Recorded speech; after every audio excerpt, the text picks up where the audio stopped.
Hello friends, welcome back to my YouTube channel Study Career Point. I hope you all are doing well. So start कर रहे हैं। देखिए हमारे आज के प्रैक्टिस सेशन से तो देखिए जो आपका क्वेश्चन पेपर है ये आपका 27 जनवरी का जो आपके ऑनलाइन एग्जाम हुए हैं सीटेट के। ठीक है, तो स्टार्ट करते हैं। देखिए हमारे फर्स्ट क्वेश्चन के साथ जो प्रीवियस आपके जो जितने भी क्वेश्चन पेपर आपके हुए हैं इनसे पहले वो सारी वीडियोज़ मैं आपको कवर करा चुकी हूँ।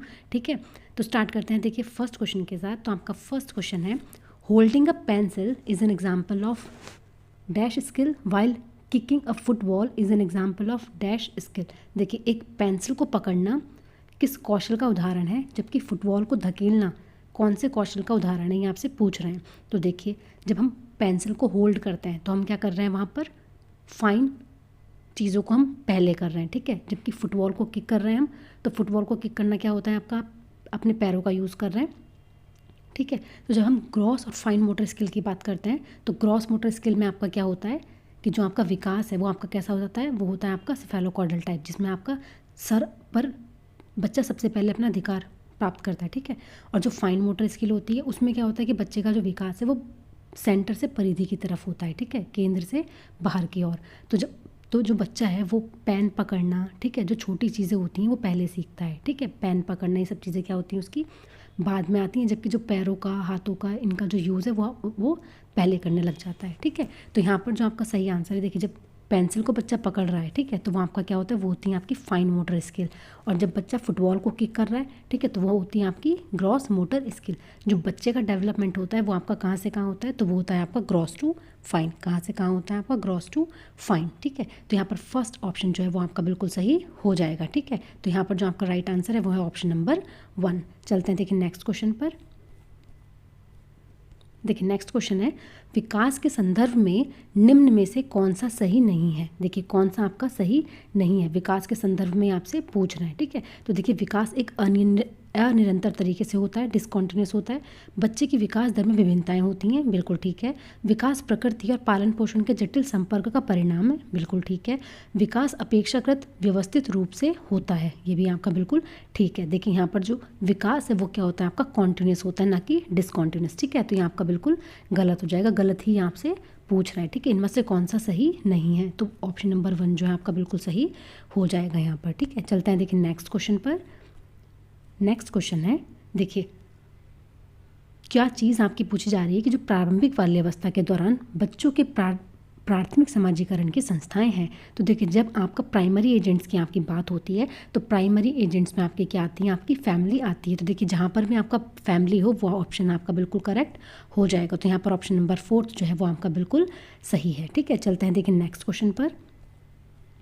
नेक्स्ट क्वेश्चन है जीन पियाजे के संज्ञानात्मक विकास के सिद्धांत के अनुसार अधिकतर बच्चे किस स्तर पर सामाजिक मुद्दों और न्याय के प्रति समझ स्थापित कर लेते हैं। तो देखिए कौन सी स्टेज पर जो बच्चे हैं वो सोशल इश्यूज और जस्टिस के बारे में अपनी जो सोच है वो विकसित कर लेते हैं। तो देखिए वो आपका कौन से चरण में होता है, तो वो होता है आपका फॉर्मल ऑपरेशनल स्टेज में। किस में होता है आपका औपचारिक सक्रियात्मक अवस्था। ठीक है, तो ऑप्शन नंबर 4 जो है वो यहाँ पर आपका बिल्कुल सही हो जाएगा। चलते हैं देखिए नेक्स्ट क्वेश्चन पर।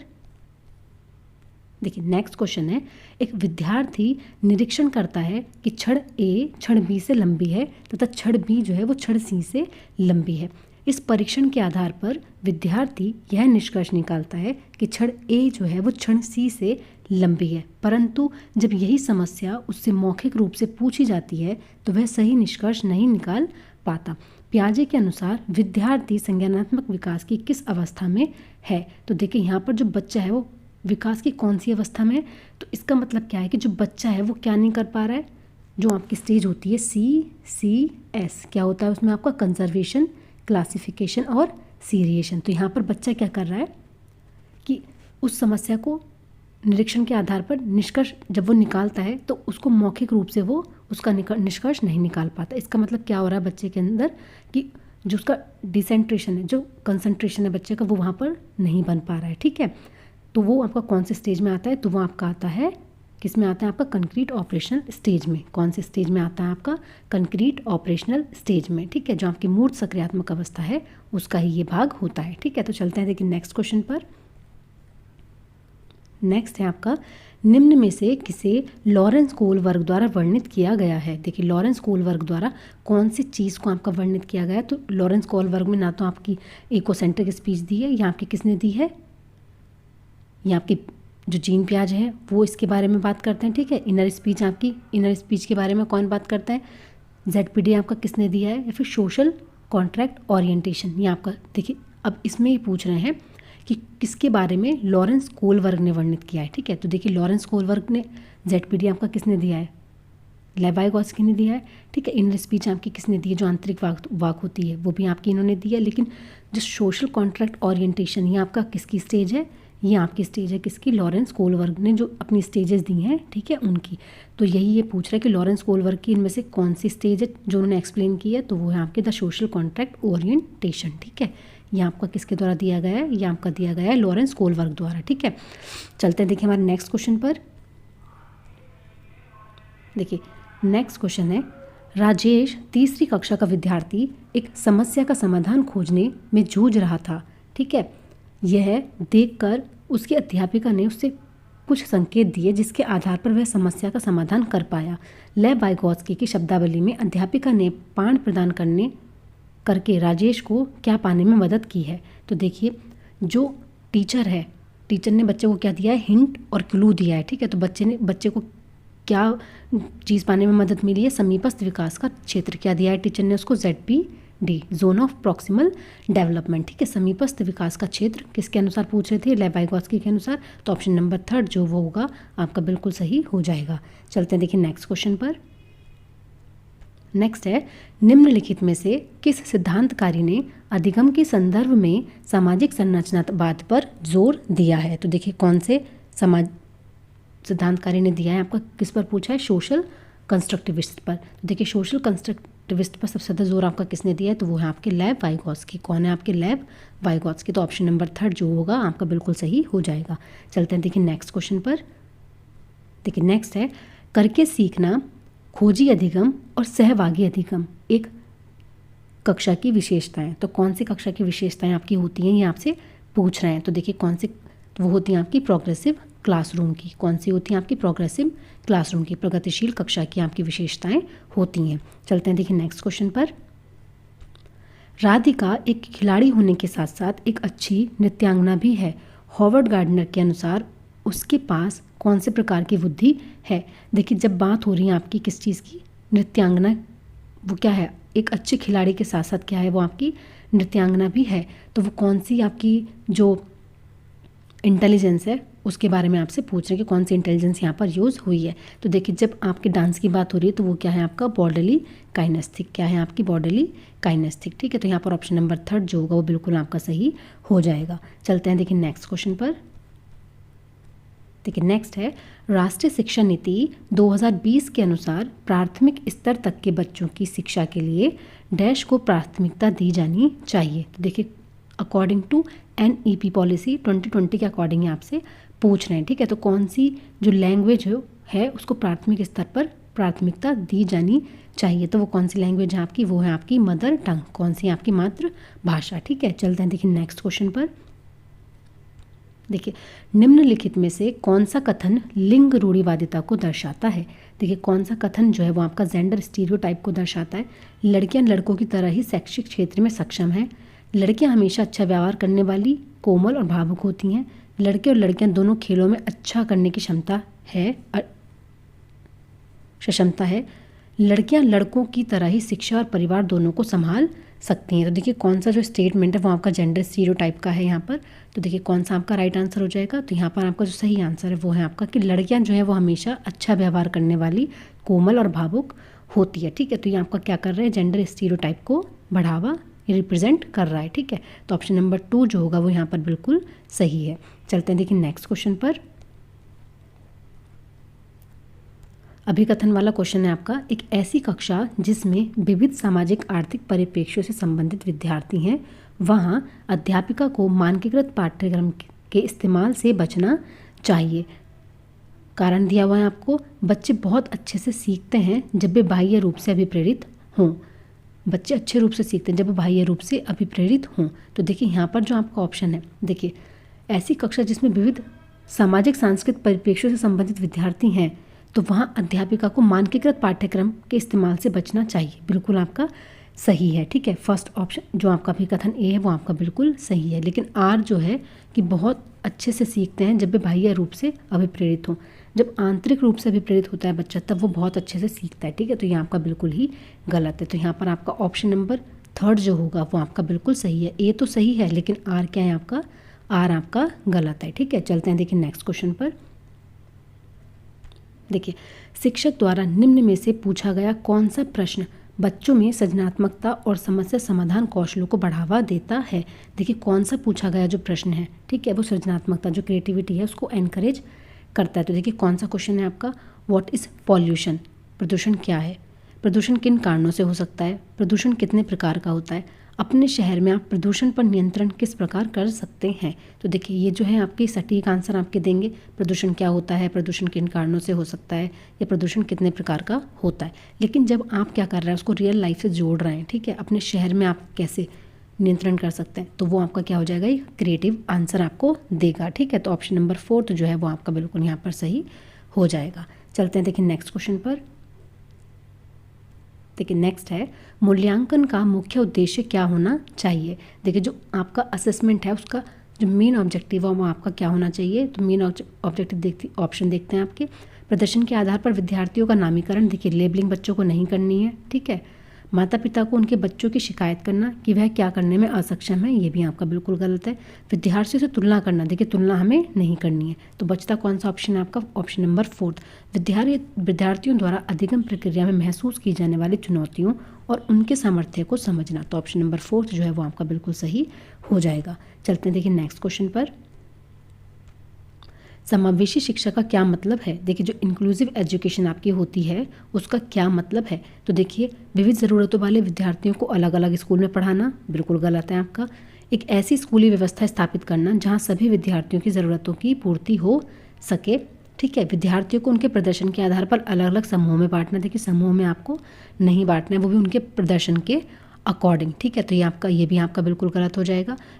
विद्यार्थी को स्कूल में दाखिल देकर उस पर स्कूली व्यवस्था में समायोजित होने का भार डालना, देखिए भार आपको यहाँ पर नहीं डालना। तो यहाँ पर ऑप्शन नंबर 2 जो है वो आपका बिल्कुल सही हो जाएगा। चलते हैं देखिए नेक्स्ट क्वेश्चन पर।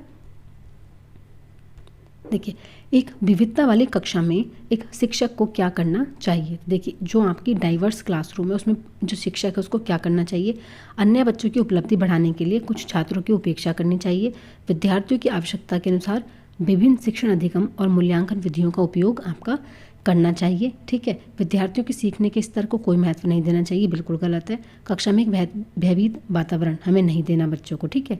उपलब्धि के आधार पर उपेक्षा नहीं करनी बच्चों की। तो यहाँ पर ऑप्शन नंबर 2 जो होगा वो आपका बिल्कुल सही हो जाएगा। चलते हैं देखिए नेक्स्ट क्वेश्चन पर। पठन वैकल्य, देखिए जो डिसलेक्सिया आपका होता है, अगर बच्चा वो चीज़ आपकी फेस कर रहा है तो उससे जूझने वाले विद्यार्थी में और गुणज वैकल्य से जूझने वाले, मतलब जो डिसकैल्कुलिया है, जूझने वाले विद्यार्थियों के सापेक्ष रूप से चुनौती महसूस करता है। तो देखिए जब डिसलेक्सिया की बात होती है तो बच्चा किस चीज़ में आपका महसूस कर रहा है, तो वो होता है आपका वाचन और लिखने में, रीडिंग और राइटिंग में। लेकिन जब बात होती है आपके डिसकैल्कुलिया की, इसका मतलब क्या है कि आपकी कैलकुलेशन, आपकी मैथ्स की बात हो रही है, ठीक है, तो अंकों के हेर फेर में। तो यहाँ पर ऑप्शन नंबर 1 जो होगा वो आपका बिल्कुल सही हो जाएगा। चलते हैं देखिए नेक्स्ट क्वेश्चन पर। दृष्टिबाधिता से जूझते विद्यार्थियों के सफल समावेशन हेतु एक अध्यापिका को क्या करना चाहिए।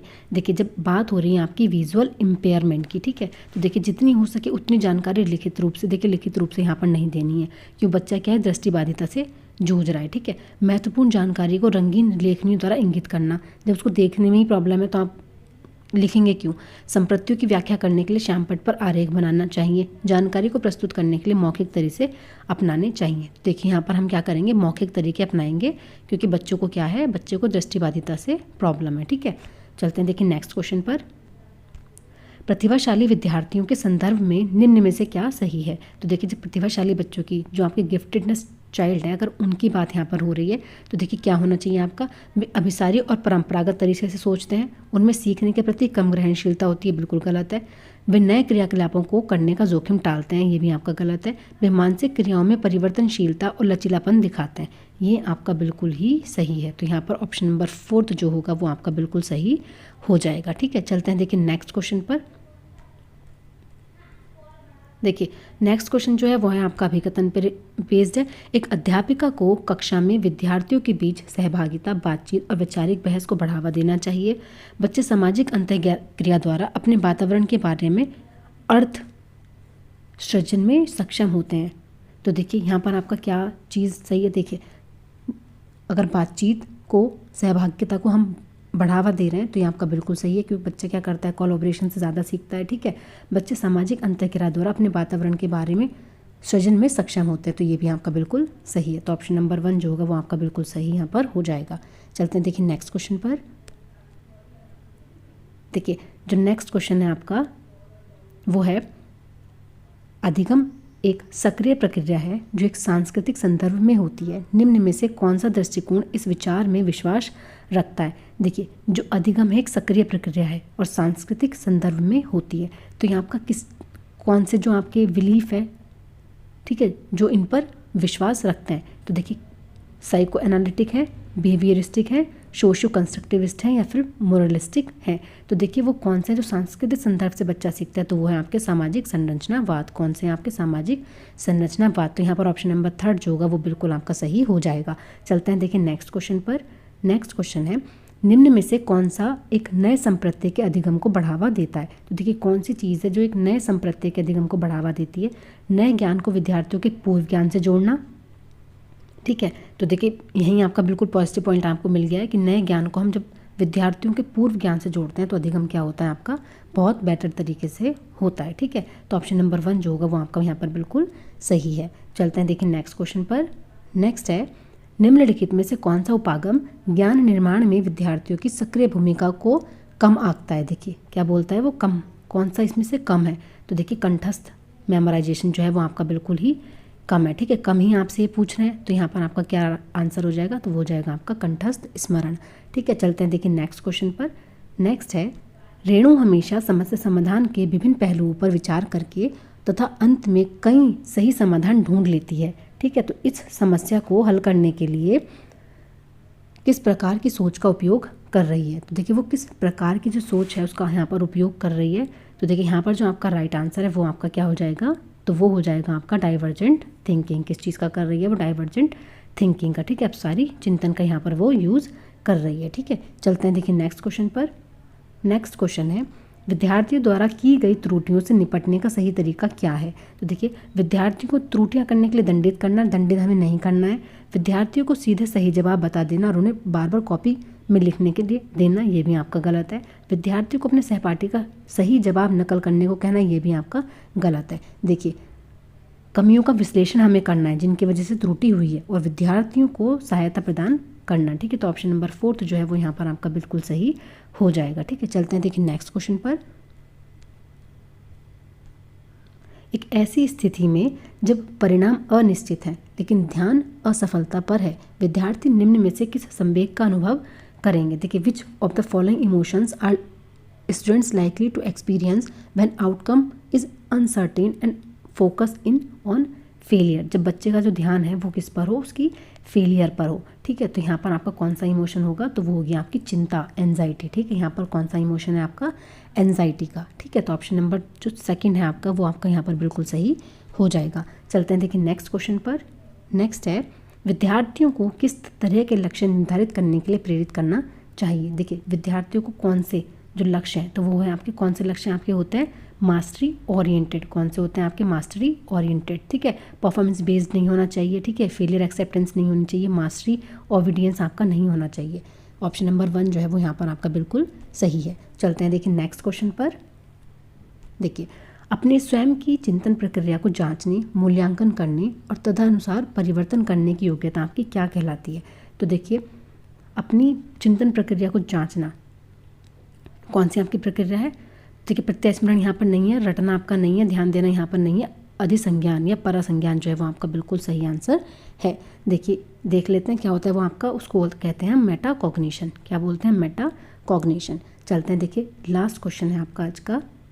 देखिए प्राथमिक कक्षाओं में किसी संप्रत्यय को पढ़ाने के लिए निम्न में से विषय वस्तु प्रस्तुति का कौन सा क्रम सर्वाधिक उपयुक्त है? तो देखिए कौन सा क्रम जो है वो आपका बिल्कुल बेस्ट होता है। तो देखिए कौन सा आपका क्रम है। तो सबसे पहले आपका आता है कंक्रीट मटेरियल, फिर आती हैं इमेजेस, फिर आते हैं आपके सिंबल्स। जो ये सीक्वेंस है ये क्या है आपका, प्राइमरी ग्रेड्स होती हैं, ठीक है।